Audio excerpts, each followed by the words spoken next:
So, today we're tackling a really tough but absolutely essential chapter of World War II, the brutal new orders that Nazi Germany and Imperial Japan tried to create.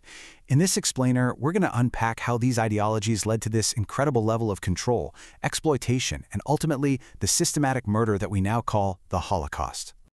Okay, let's just start right here. This quote from Hitler, from before he even had total power, is just chilling. What this tells us is that the racial hatred that came to define the Nazis wasn't some side effect of the war. No, it was the absolute core, the very foundation of their worldview. It was the engine that was going to drive everything that came next. And that ideology, well, it led directly to this. This is the devastating human reality. You see these concentration camp prisoners, stripped of their names, their clothes, their entire identities, just lined up. The whole system was designed, on purpose, to be cruel, to be dehumanizing, to break a person's spirit long before it destroyed their body.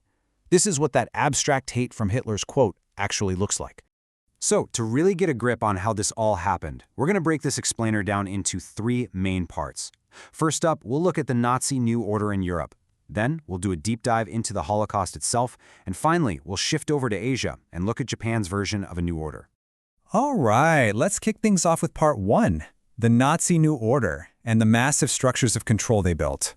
You see, the Nazis didn't have just one playbook for controlling their new European empire. They had two main approaches. On one side, you had annexed territories, places like Western Poland, that were just swallowed whole, made a direct part of Germany.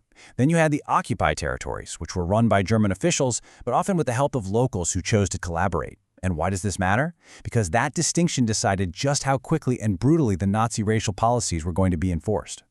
Now, the big idea driving all of this, especially their push eastward, was this one concept, Lebensraum. It literally means living space. The Nazis genuinely believed that Eastern Europe was their rightful backyard, a place for them to expand and colonize. But this was never just about land. It was fundamentally about race. They saw the Slavic people who lived there, the Poles, the Russians, as inferior, which in their minds gave them the right to do whatever they wanted. And the guy who put this twisted idea into practice was Heinrich Himmler, the head of the SS. His plan was just chillingly methodical. Step 1, kick the Slavic peoples off their land. Step 2, force them to become slave labor. And Step 3, move in hundreds of thousands of ethnic Germans to colonize the area and Germanize it. This was a cold, calculated plan to re-engineer an entire continent.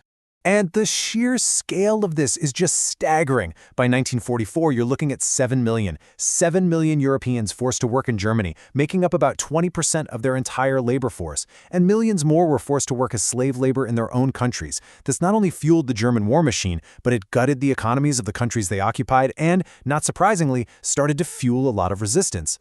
But as horrific as all that was, it was really just setting the stage for something even darker. And that brings us to the Holocaust, this machinery of annihilation.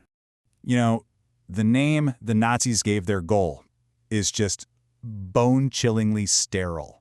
The final solution. It sounds like something out of a corporate memo, right?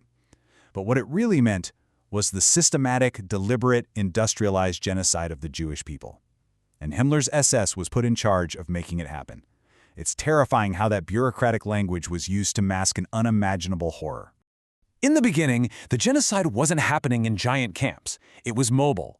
Special killing squads called the Einsatzgruppen would follow the German army into a town. Their method was a brutal, repeatable process. They'd lie, telling Jewish people to gather for resettlement. Then they'd steal everything they had, march everyone, men, women, and children, out to a giant pit they'd already dug and murder them. These squads alone killed over 1 million people this way. But even that wasn't fast enough for the Nazis. So they decided to industrialize murder. They built 6 massive death camps, including the one we all know, Auschwitz. And if you look at this map, you'll see their location was no accident. All 6 were built in occupied Poland. These weren't labor camps. They were extermination centers, death factories, built for a single purpose, to kill on a scale humanity had never seen before. To really feel the human weight of what happened in those places, we have to listen to the survivors. The writer Elie Wiesel described his arrival at Auschwitz with these words: "Men to the left, women to the right." Just 8 words, spoken quietly. But that was the moment, the sound of a machine in motion, The sound of families being ripped apart, most of them never to see each other again. And this chart, it puts that moment into stark, cold numbers. For most people who arrived at a place like Auschwitz, their fate was sealed in seconds. Around 70% were sent directly to their deaths in the gas chambers. The other 30% were judged fit to work, which was really just a slower death sentence from starvation or exhaustion. This was the brutal math of the final solution. The final number, it's almost impossible to wrap your mind around it. 6 million. 6 million Jewish men, women, and children were murdered in the Holocaust. It's so easy for a number that big to become just a statistic, but we have to remember, behind that number are 6 million individual lives, 6 million stories, 6 million families, all destroyed. And if you want to understand just how complete the destruction was, look at this number, 90%. That's the percentage of Jewish people in Poland, the Baltic states, and Germany who were killed. It was a near total annihilation. We're talking about wiping entire cultures, centuries of history, right off the map. But it's so important to remember that the Nazis' web of hate was cast very, very wide. As you can see here, on top of the 6 million Jews, another 9 to 10 million people were murdered. This includes the Roma, who the Nazis also considered racially inferior, killing about 40% of their entire European population. It also includes millions of Slavic people, political opponents, gay people, and Soviet prisoners of war. So while all of this unspeakable horror was happening, how did people react? Well, it's a complicated and frankly heartbreaking picture.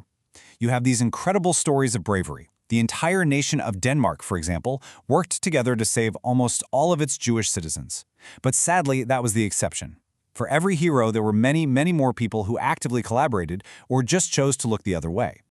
Okay, now we need to shift our focus. Let's travel to the other side of the world, because while this was all happening in Europe, a parallel empire was being built in Asia, with its own deeply destructive legacy. The slogan Japan used to justify its expansion was Asia for the Asiatics. On the surface, it sounded pretty good, right? A promise to free Asia from the old Western colonial powers and create what they called the Greater East Asia Co-Prosperity Sphere. But the reality on the ground was completely different. Japan wasn't a liberator, it was just a new colonial master. It brutally exploited the resources of these countries to feed its war machine. And as for the conquered people, they were forced into labor, which led to incredible hardship and widespread starvation. Any promises of local control were a lie.